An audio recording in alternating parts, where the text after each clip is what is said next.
Well, Ti'Juana, welcome. Thank you for taking up time with us today. Will you introduce yourself and Yes, tell us a little bit about who you are and what you do? absolutely. Thank you so very much for having me on your show. I appreciate it. So my name is Ti'Juana Hardwell, and I am a realtor here in Wichita, Kansas. I've been in real estate now for almost 3 years. And I got into real estate because I was interested in helping people who look like me be able to bridge that gap and be able to have home ownership. It was something that even for myself had been a goal that I had, but I myself did not know. But getting into real estate has really helped me be able to understand how we can make credit work for us. And also just, how attainable the goal of home ownership really is. So that's, that in a nutshell. I'm currently with Platinum Realty. And and I also provide a number of free home buying seminars also.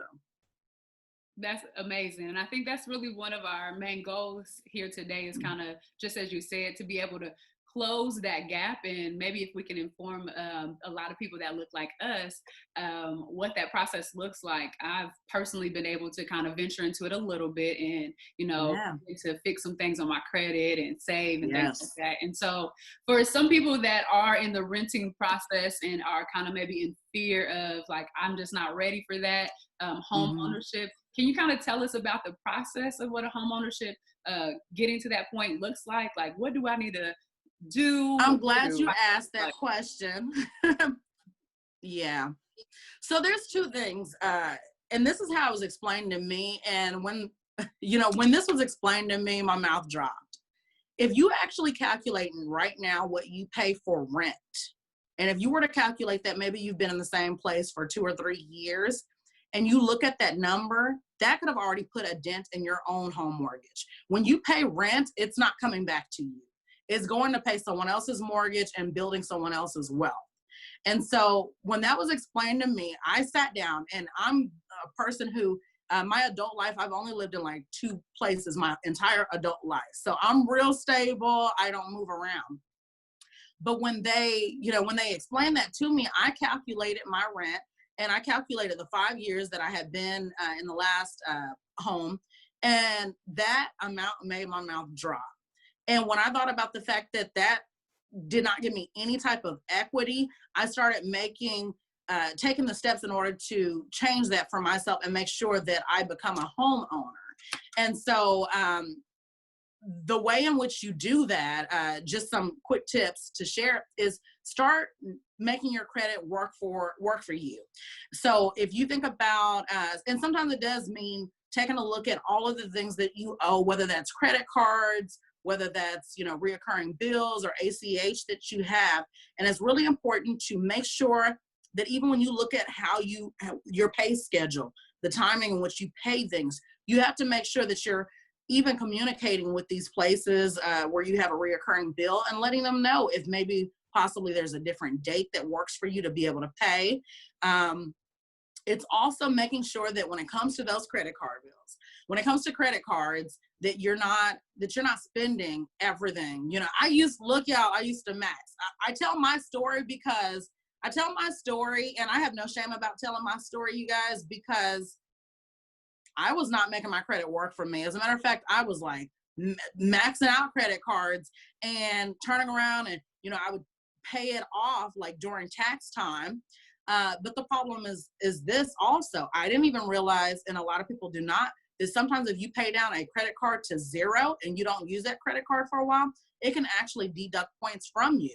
A lot of people did not know that. I did not know that until I became a realtor. So those are some things. When you're getting ready to buy a home, you also want to make sure that your debt to income ratio is going to be sufficient enough for a bank to say, this person has really good payment history. They don't have a lot of debt. They're able to take on this expense. And so not purchasing a car during that time. So if at all possible, you can save up and be able to go and get you a cash car. I always recommend that.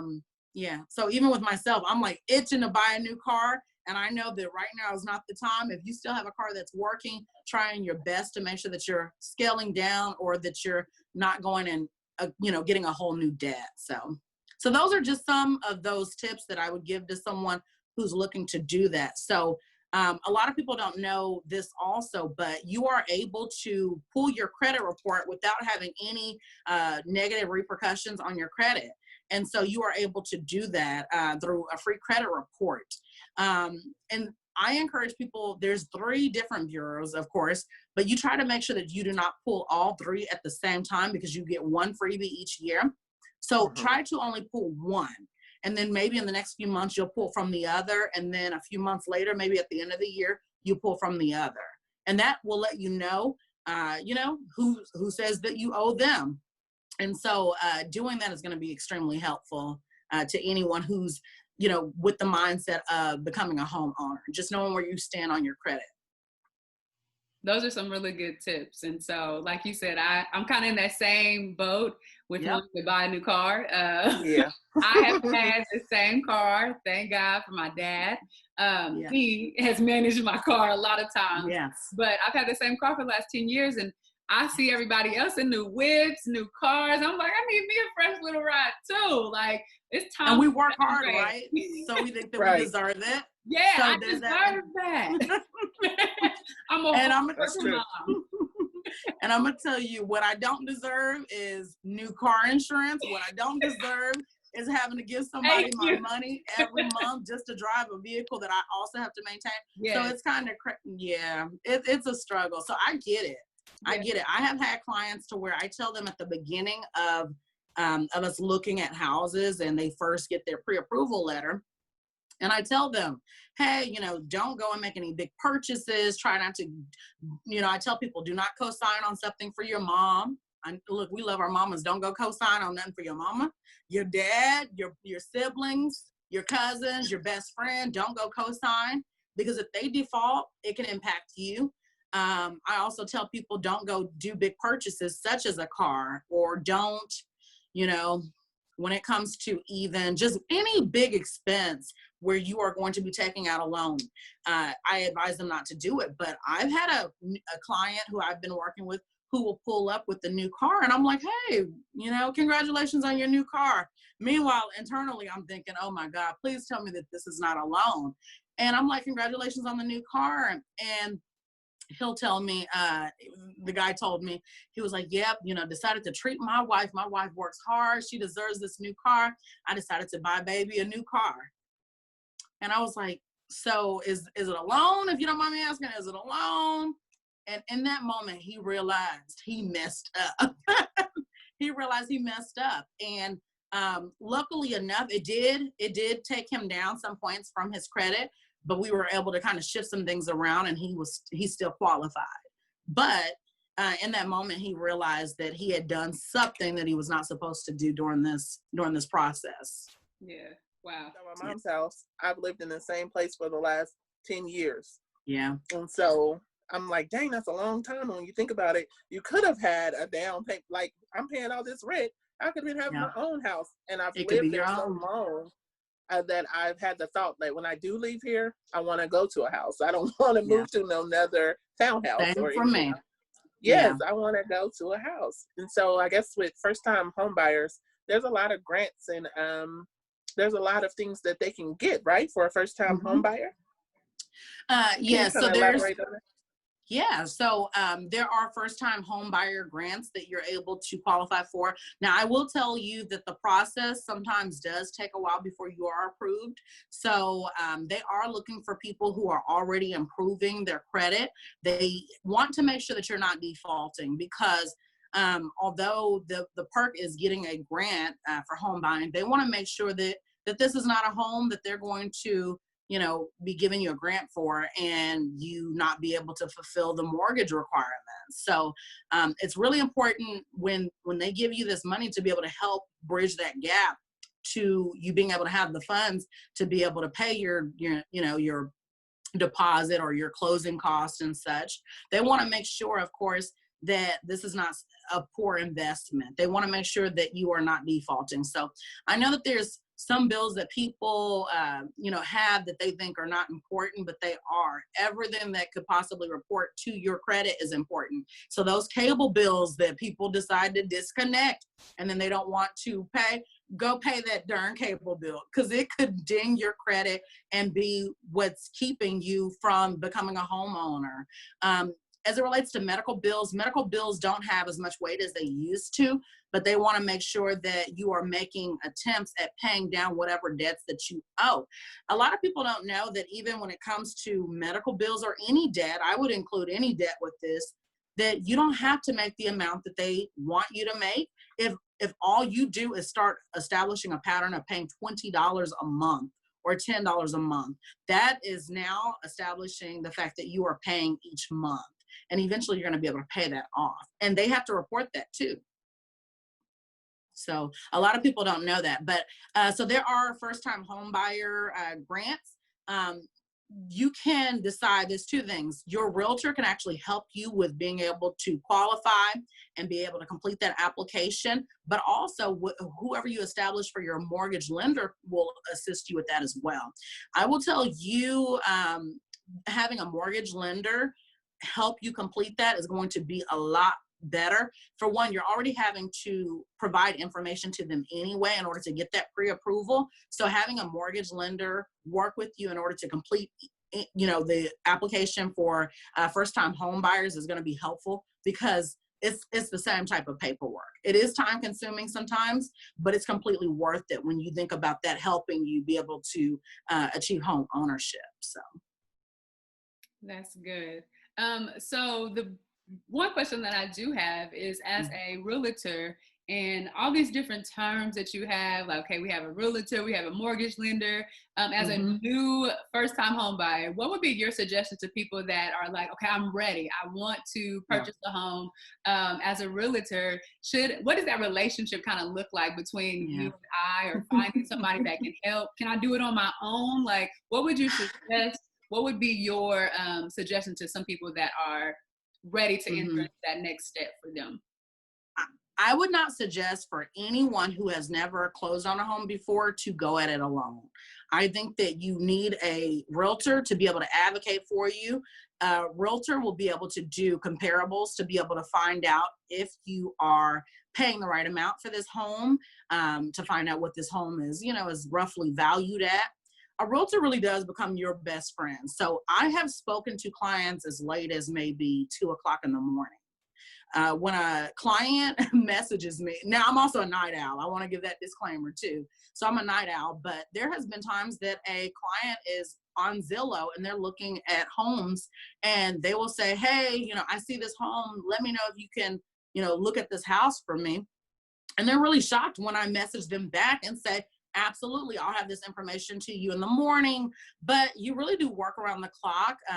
Every realtor is different, but I'm really invested with my clients. A realtor will also be able to negotiate. They look for things that maybe you don't. Before me becoming a realtor, I promise you, I would have bought a house where the ceiling was falling in, but as long as it looked pretty, I didn't know. I'm telling you, like, I didn't think about that. Like, a roof is one of the most expensive things on a home. But I was looking at really, really cute houses in the very beginning. And then just a realtor will be able to make sure that they're dotting all of the I's and crossing all of the T's. They're able to really advocate for you through that process. They're able to write that offer. So I do completely believe in making sure that you are represented through a realtor. And one other thing that I wanted to share is that when you are the home buyer, you actually do not pay your realtor. The person who owns the home, the seller, actually pays your realtor. Yeah. And so it's really important for people to know that, because when you're involving realtors, people kind of worry that, oh my gosh, I'm having to pay them. Or I know that even some of my clients have felt like, oh my gosh, I'm so embarrassed. I'm having you go to all of these houses, but you're not wasting my time by me hopping into these houses and looking at them and giving you feedback, or me going, with you to these houses when you're in a neighborhood and you see a house that you like. Most realtors are working with plenty of clients. So maybe the home is not for you, but I'll be able to tell a different client about this house. Or maybe me going to this house, I uncover that there's water damage. Now I'm able to speak to that the next time that someone messages me and says, hey, I'm interested in this house, because I've been in that house. So a realtor really is like some people joke and say they're the lawyer for your house, but they really are, you know, your advocate. That's what a realtor does. We make sure that we keep you on track towards your goal of home ownership. As I was saying, initially when I got with a realtor, I was feeling kind of pressured to kind of like, they were just kind of pushing me to get into a house. Like, it wasn't really like the house what you wanted. And it was like I was having to compromise, or I was having to kind of settle on certain things that I was like, well, that's not really what I want. So I really had to, you know, reassess that relationship and see, you know what, I don't think this is going to work for us, and kind of go a different route. And so I think it was really important that you stress that the relationship is really like almost becoming a really good friend. I'm advocating for you and what you want, not what I want, because I want the sale, but what you want. And so I think that's really important. So I will tell you this. Pressure. Yeah. Yeah.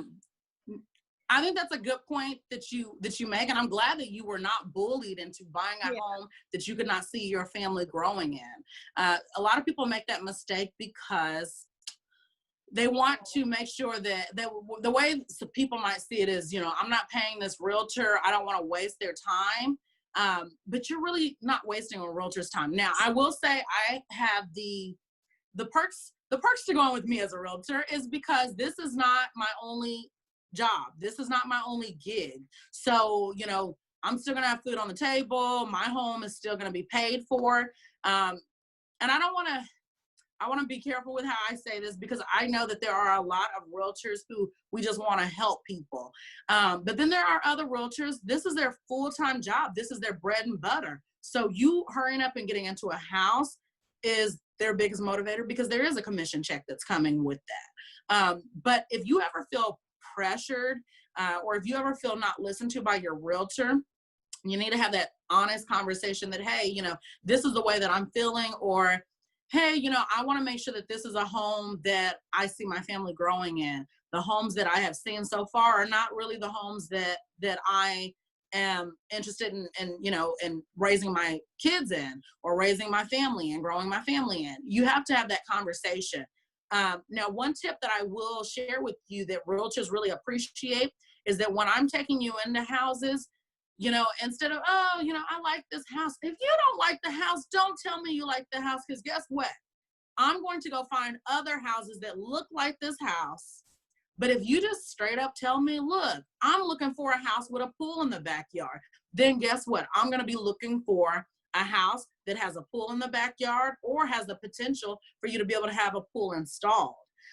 If you tell me that you're looking for an open floor plan, I'm looking for other homes with an open floor plan. But it's not enough to just tell a realtor that, oh, I don't like this house, or it's a really, really nice house. I've had people look me in my face and be like, I love this house. I love this house.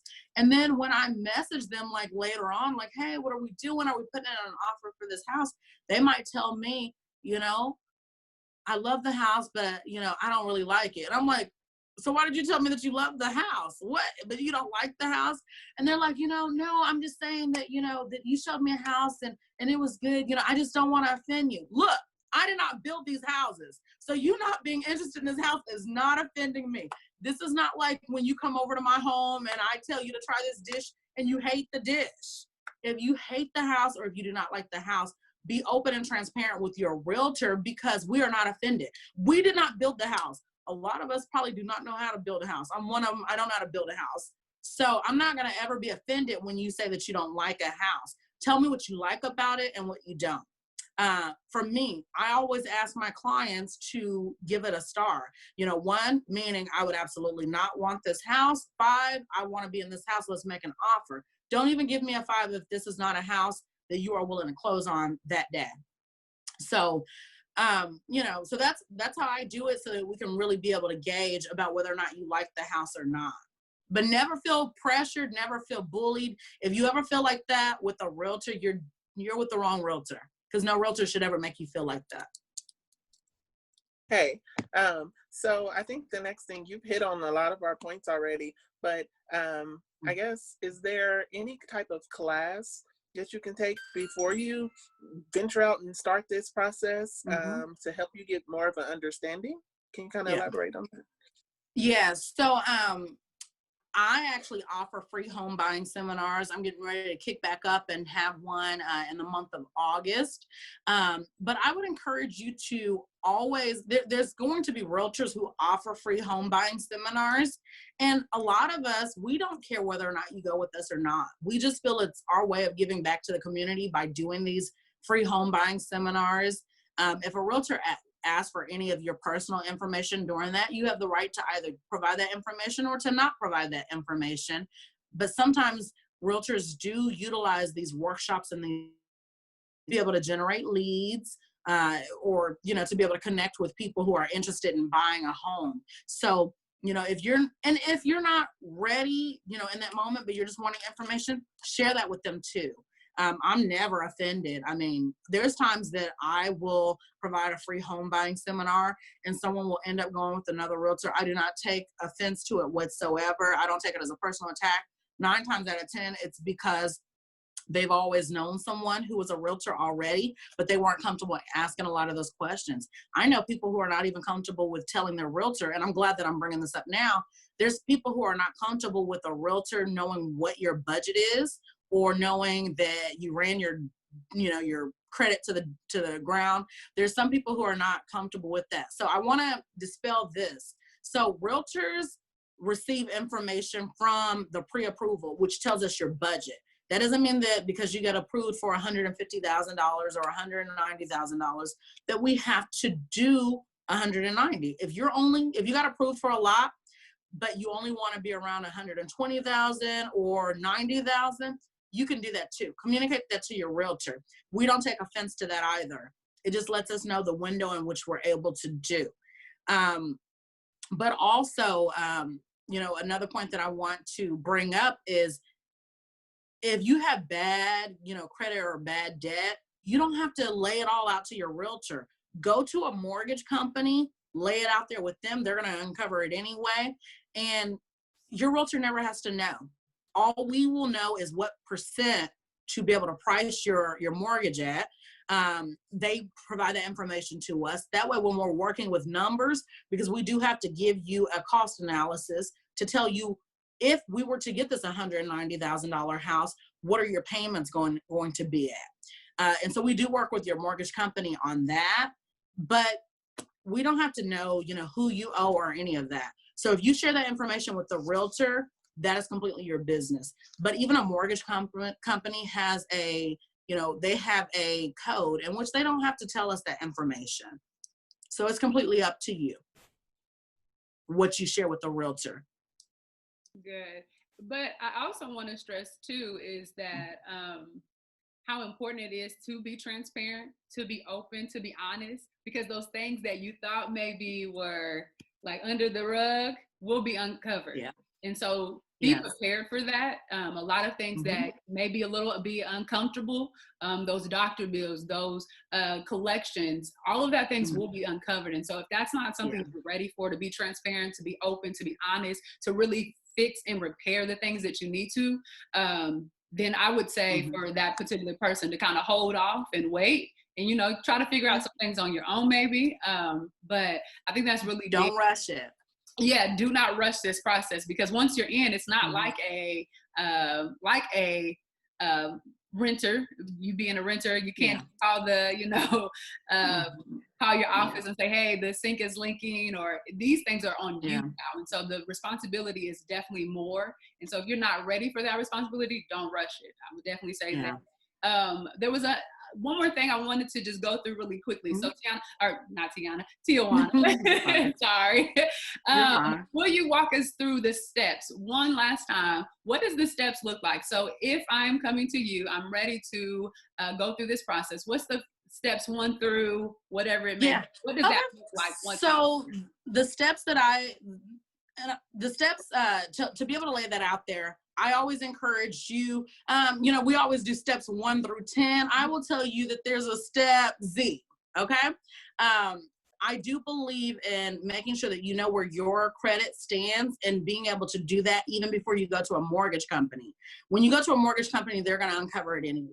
So know where you already stand before you get it over to a mortgage, before you apply for a mortgage loan. So if there's that cable bill that's $90 and you're Look, I used to do this, y'all. I had a $90 bill with DirecTV. And I didn't believe that I should have had to pay the bill because the system wasn't working, and so I told them about this, and I'm arguing this back and forth. You all go pay it, because that's what I ended up doing anyway. I was like, so go ahead, pay anything down that you possibly can. Income tax time is really important to be able to do that. So I would say that that's step Z, paying down the things that you can, or managing the things that you can, communicating to anyone who you might owe about payment plans. Do that before you get over to a mortgage company, because when you get over to a mortgage company, they're going to tell you to do it anyway. So get on over to, so step one would be, I would say, knowing what it is that you possibly want, and then getting over to a mortgage company and striving to get a pre-approval letter. You do need to have made sure that you filed your taxes for the previous year. You need to make sure, as I mentioned before, that you pay down anything that you possibly can. That does not mean necessarily paying everything off. That doesn't mean paying to $0, because that's a misconception. So when you get that pre-approval from the mortgage company, you're then ready to be able to contact a realtor. You need to make sure that you have vetted that realtor. It needs to be someone who is reputable, someone who is trustworthy. I believe in trying to find a realtor who might be within your friends or your family circle first. And then if you don't have anyone immediately who make a Facebook post and say, hey, can anyone tell me about a positive experience that you had with buying a home? And that might be a really good way to be able to find a realtor. When you meet with the realtor, which is going to be step 3, the realtor will do what is called a consultation. That realtor should be able to uncover what it is that you're looking for in a home. How many bedrooms, how many baths? Is it important for you to be able to have a fenced yard? Does it matter? Are you wanting an opportunity to be able to put a pool into your backyard? So a realtor is going to do a consultation. They're in this consultation also going to make sure that they advise you about not some of the things that I already shared, making sure that you're not going and taking out new loans or new debts, and they will share that with you. The realtor is then also going to lay out these steps, and I'll follow the rest of the steps, but they're going to lay out the steps that are to come. You're going to, once you get that pre-approval letter, you're going to then be able to start going into houses, find out what area you want. Are you wanting to stay in Wichita? Are you wanting to move to the neighboring community in Andover or Derby or Park City? So again, understanding that and knowing that, then the realtor is going to start taking you into homes. If at that point you find a home that you like, the realtor is then going to put in an offer. Now, this is really important. Once that offer gets put in, you might have to deposit earnest money. So that earnest money, there's no set or requirement. I know that $500 is usually the amount that a lot of people will do for earnest, but it really does deviate. It just depends. But when you put that earnest money, you are then, saying that, hey, this is a home that I am interested in. You will need to be ready to then go and have an inspection of that home. There's a time period. You need to be able to have an inspection on that home that you've selected, and within a 10-day window, and you are usually going to be paying for your inspector, within that 10-day window, that's your time to be able to send a licensed, certified person to go and look inside the home. They're going to look for any major defects to the home, which could be the roof. It could be anything to do with the siding. They may even uncover termites, or hopefully they don't uncover termites. But if there is a termite issue, they're going to be able to find that out. So they're going to look through all of that. And then that report, of course, is going to go back to you, since you're the one paying for it. And then you'll be able to decide whether or not you want to move forward with it in that process. If everything is good and you want to move forward, then you're going to then also, your mortgage company is going to order an appraisal. Usually it's going to be an appraiser that they select. The appraisal is going to let you know whether or not your home is valued for the amount that you are getting ready to purchase it for. So at that point, your mortgage company may say, hey, you know what? You're interested in this home. They want $160,000 for it. This is not a house that we necessarily want for you to do. We think that this home is actually overpriced. We think that this home needs to be around 130. That's what the appraisal amount is. Now, a lot of times a mortgage company will allow you to decide whether or not you want to pay that difference. I will tell you, if a bank is telling you that that house is not valued at what you're getting ready to pay for, that is a red flag. Don't do it. I would advise you not to do it unless you just really love this house. But understand that that might be an amount that you are not financed for through your mortgage. So you may be very well be on your own to pay that difference. Moving along, once that appraisal report gets to the mortgage company, they are then going to start that process all over again. You've already received a pre-approval letter, but now the mortgage company is going to collect additional information. They want to make sure that you have not quit a job since you got your pre-approval letter. They're wanting to make sure that the hours that you told them that you are working or the income that you're receiving, that you do that. I also want to let people know, if you do hair out of your house or anything that's a cash business, maybe you do construction as a side gig, you need to start making sure that you take down receipts for anything that you might be doing for cash, and that you also allow that money to hit your bank. Let that money deposit into your bank. I don't care if you pull it out days later, but let them start, because that's a paper trail. If you're using more income than just your regular 9 to 5, you want to be able to have that showing that you're making even more money, so that you are able to utilize that in order to get approved for more money and through this process. So again, you're going to answer any questions that your mortgage company may want to know about any additional money that you might have. Your bank statements are going to be important. They want to make sure that you're not overdrafting with your bank, those sort of things. And then they are going to get you what is called a approval letter. That approval letter is just another step that says that you qualified to be able to buy this home.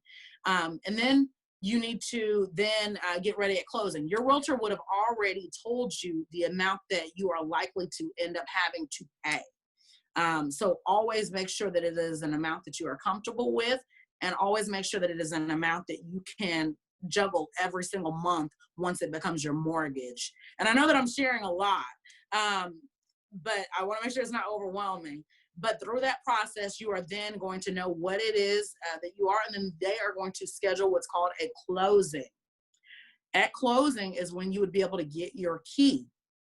At closing is when, if there's closing costs, then you would, of course, fork over the closing cost and be able to finish the deal, get the keys to your home. And again, you're a homeowner now. Okay. So even though you might be paying a mortgage company, you are a homeowner. So when it comes to that, you're essentially responsible for anything. You are your own landlord. It is really important to make sure that you get home insurance, and that you also get a warranty for your home, if at all possible, if it is not already provided by the person selling the home. So it's a lot. It's a lot. It is, but I think that's so good for us to know and be aware of, Mm-hmm. that maybe you thought you were ready for this process, but there's some other things you need to fix or be prepared for. Or right. if you are ready for this process, hopefully this clarifies some things for you, that, you know what, I'm ready, and I think I should start this process and what that looks like. And so maybe reaching out to, like you said, to friends or family members that might have purchased a home, a realtor that they would suggest. So I think that's phenomenal. And like I said, I think the biggest part for us is trying to break those generational curses over, people that look like you and I. And even as a single mom, like, it's feasible for us to go buy a home. We can do that. That's right. Maybe it's more impactful for our family and our children to buy a home rather than renting for the next 15 years and waiting, or absolutely, Boaz to come get us. It's right. We can understand, okay? We can do it.